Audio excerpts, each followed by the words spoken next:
Durkin responded on Twitter saying, "I love you, Mayor, but keep your eyes off Russell Wilson. His home is Seattle. Go Hawks." And so, you know, Seattle is in the NBA, in the market for an NBA team. Don't make me go there. All right. As we said, Wilson's camp has made it clear they are good with the trade to 4 teams: the Saints, the Bears, the Raiders, and the Cowboys. Now, which of these would make sense? Actually, Adam Schefter with the tweet this weekend showing what Russ would look like in the different jerseys, and you see him there as well. Kind of gets exciting. Let's get to some quick reads on this topic. Lewis, you like the idea of Russ to the Saints. What would you say? Yeah, Laura, I don't know if I necessarily do like this one, only because the New Orleans Saints really have some interesting cap situations coming up here long term, and they need all the draft capital that they can get in years going forward after Drew Brees is no longer on this football team. And remember, it's not just about Russell's salary that they would be paying him. It's about the price they would have to pay in order to get him in terms of draft picks. I think this is a team that's going to need to have a young quarterback and then build around that quarterback, and they need the draft picks in order to do that. All right, Dan, what about Wilson and the Bears? Well, I love it for the Bears. I mean, this is a home run for them. We're talking about a team that is under Matt Nagy 28-20 with Mitchell Trubisky and Nick Foles during most of those starts. This also gives them the opportunity to get their premier quarterback and maybe keep Allen Robinson, maybe keep their prime free agent wide receiver. So for the Bears, it makes a ton of sense. For Russell, it's not a great situation when it comes to the offensive line. What about Louis Vegas and Russell Wilson?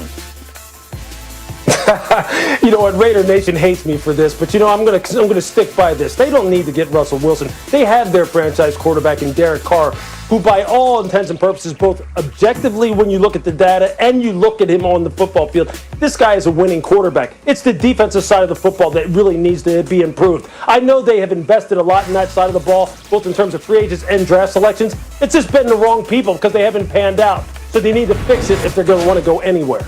Okay, Dan, what about a Russ for Dak swap? Does that solve everyone's problems? I mean, it solves the Cowboys big time. I mean, you're talking about getting a better player for cheaper. As crazy as this would have sounded a year ago, this makes a ton of sense for Dallas. This gives them a player that's as big as the star, that's as big as the Cowboys brand. It gives them a quarterback that's going to be a great player for the next 8 years. It's cheaper than the one that they're dealing with when it comes to Dak Prescott. This is fun, so let's carry it on. Former Cowboys wide receiver Michael Irvin weighed in on Russell Wilson, wanting in on Dallas, saying, quote, "Quarterbacks suddenly have the power to leave a team, but that also means they have the power to come to a team. Russell Wilson wants Dak's chair." Jeff Darlington with us today. Jeff, do the Cowboys have to be careful about how they negotiate and if they decide they want to actually make a play for Russ?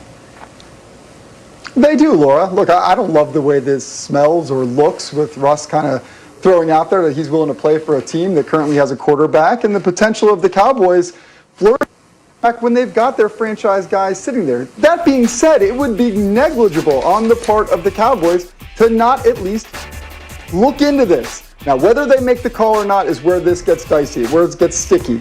Last year, for instance, the 49ers were definitely interested in Tom Brady. Whether people want to realize that or not, they absolutely were. But they handled it tactfully and strategically to the point where it did not turn off Jimmy Garoppolo and create a fractured relationship. That's where they have to be careful here. Things could get personal if, in fact, the Cowboys were to make a run at Russell Wilson. They're going to do it. They better be smart about it. Yeah. Listen, Darlington's right. The Cowboys have to call. This is an opportunity to go get a quarterback that's one of the best 3 or 4 in the NFL. And again, it would be cheaper than the contract that Dak Prescott is likely looking for. That being said, if I was Dak Prescott and this situation arose, I would want to know if they called. I want my reps to find out, because if they did, I'm gone. I'm done. You can kiss my time with the Cowboys goodbye. I'm not even signing the franchise tag. I am 100% gone, because at some point you're going to stop disrespecting me. That I sit here 8 days from now, a decision has to be made, and I need 100% of your effort to be towards getting me to a new deal. Not 90%, not 95%. That being said, if the Cowboys call, you better get them. You better lock them down. Because if you call and it goes bad, you could lose out on Russell and Dak Prescott. So this is an incredibly delicate situation for the Cowboys. I could not agree more. I could not agree more. If I'm Dak Prescott, I'm telling you what. I'm trying to get phone records. I'm trying to get everything. I'm trying to see if I can even read Dallas's mind. I want to know if you're even thinking about it. Because if you're thinking about it, I'm telling you, I'm out of here. I'm out of here. Yeah. So either way, I'm just going. And look, and we've seen that. We've seen how people get sensitive about those kind of things, especially in Dak's situation, where he has done enough to go ahead and earn what is coming to him based off of what he's done in the past and what he could still do in the future, provided that he's going to be healthy and he can keep himself healthy going forward. So he's earned that contract, and they need to go ahead and build out the rest of this football team, because Dallas's issues are not just about quarterback play, and we know that. We know early in the part of this season, the early part of 2020, this defense was historically gross. It just was. That's just a fact. So with Russell Wilson, although you may be getting a little bit of a bargain in terms of how much money you're paying him relative to what Dak may get on the open market right now, remember this. They still do need assets to fill a roster up and to kind of patch up some holes that right now are gaping. They're not holes. They're big fissures like in the surface of the earth big. So they have some issues going forward. They better take care of this quarterback. And you're right, if they don't get Russell Wilson, you better not let Dak ever find out that you were trying to. Because otherwise you're going to be sitting there going, we have nobody now. Yeah, we gotten in. I think that's geology, the fissures of the earth there here on NFL Live. You never know what's coming your way. I have two questions, so we're going to start with Jeff on one here.